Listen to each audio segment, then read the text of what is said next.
You talk about performance without a purpose. Mm-hmm. What's that? So, like, for instance, let's say you have no races. Let's say you have no classes, no nothing. There's no purpose in your life. You know, people need to have purpose to get up. They need purpose to perform. You need to get to a point in your life where there's nothing on the docket. There's no 5K. There's no I'm going to get into school to be this or that and still perform to the highest level. Because what people don't get is one day that thing's going to come up. And if you're not constantly performing without purpose, you're not going to be ready when the time comes. It's this magical thing, purpose, that we're all looking for. But what's funny about it all is that we need these things to perform. But we don't take a second to realize the purpose is always there. The purpose never leaves us because the very purpose is you. You are always the purpose. There may be another purpose, like being a SEAL or going to college or whatever, but the main purpose in life is you. So if you wake up in the morning and you don't want to do something, you don't care enough about yourself.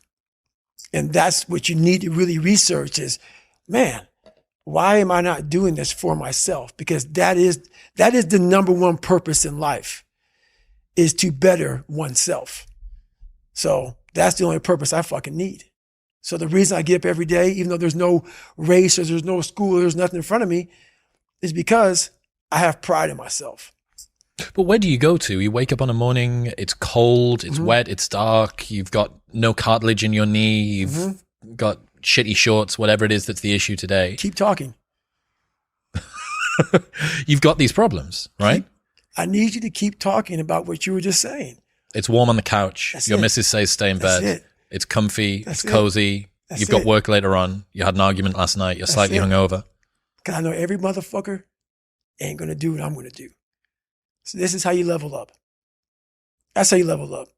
I know there's a whole bunch of people with that right there. That fires me up. That makes me fucking happy, what you just said. That brings joy to my life right there. Why? Because I know there's so many people that have the ability and just refuse to get off that couch. Refuse to study a few more hours. Refuse to go deeper, to go further. And that's where I gain the advantage. It's so easy to be great nowadays, my friend, because most people are weak. Most people don't want to go to that extra mile. Most people don't want to find that extra because it sucks. It's miserable. It's lonely. You talk about that you were kind of, lonely by yourself. I was the same way. And that used to hurt me growing up. Now I fucking thrive in that shit. That's the only place to be. Well, that was one of the things that is so surprising about growing up through difficulty. So loneliness is one example, right? Mm-hmm. Growing up as a lonely kid. What you realize is a lot of the things that you feared or hated or were embarrassed about as a child end up being the genesis of the things that you're most proud about as an adult. Mm-hmm. So the fact that you can work and thrive in solitude gives you the opportunity to be able to move to America and start a podcast, or decide to do Hell Week 3 times in a row, or it doesn't matter how long or dark the course is, you're just going to stay. Mm-hmm. The fact that you were forced to be vigilant and to assess people, to work out what's going on when you became an adult allows you to detect the vibe and the energy of whoever it is that you're speaking with, and know that this person's someone that I want to hang with and this person's somebody that I don't. Right. All of the things. In fact, I would go as far as to say there's not one thing in my life that I see as a pure advantage that doesn't have a dark side to it that came about at some other point as well. Right. So one of the reasons that I spent so much time as a kid in my bedroom listening to audio tapes, because I didn't have anyone to play with, right? Only child, a little bit sort of unpopular. Right. So I'd be in my bedroom listening to audio tapes, and we'd go to the library every 2 weeks and we'd take the tapes back and we'd get new tapes and I'd bring them and listen to them again. Right. But you roll the clock forward 20 years and what's the 2023 version of an audio tape?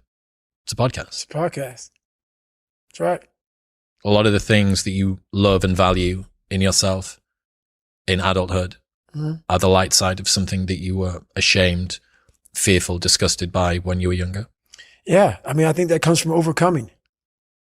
A lot of people, you know, wonder, how did you become this? How did you become so vulnerable? How are you doing a podcast now when you were this kid? You overcame things. You fought them. And now this is what happens. This is on the other side of overcoming. You become very, very powerful when you overcome yourself.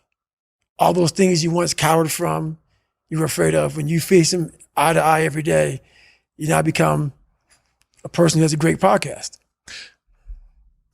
Let's say that there's someone listening who resonates with what you're talking about. You know, they've been through trauma, they've been through hard times, but they keep breaking promises to themselves and they're struggling to get off the couch and they're having a pity party. How can they stop feeling sorry for themselves?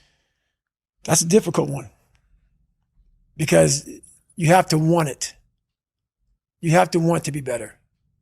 And it starts off with, you have to have pride in yourself. You have to have pride in yourself. You have to have, there's something about you, whether it's your last name, whether it's just the smallest thing, you have to be proud of yourself. And if you have no pride in yourself, I can't give it to you. Because you're always going to compromise. You're always going to fold. Always. I'm very proud of myself. That's why when people said, you know way you can do better than Can't Hurt Me. Roger that. We'll fucking see. It's that pride that wakes you up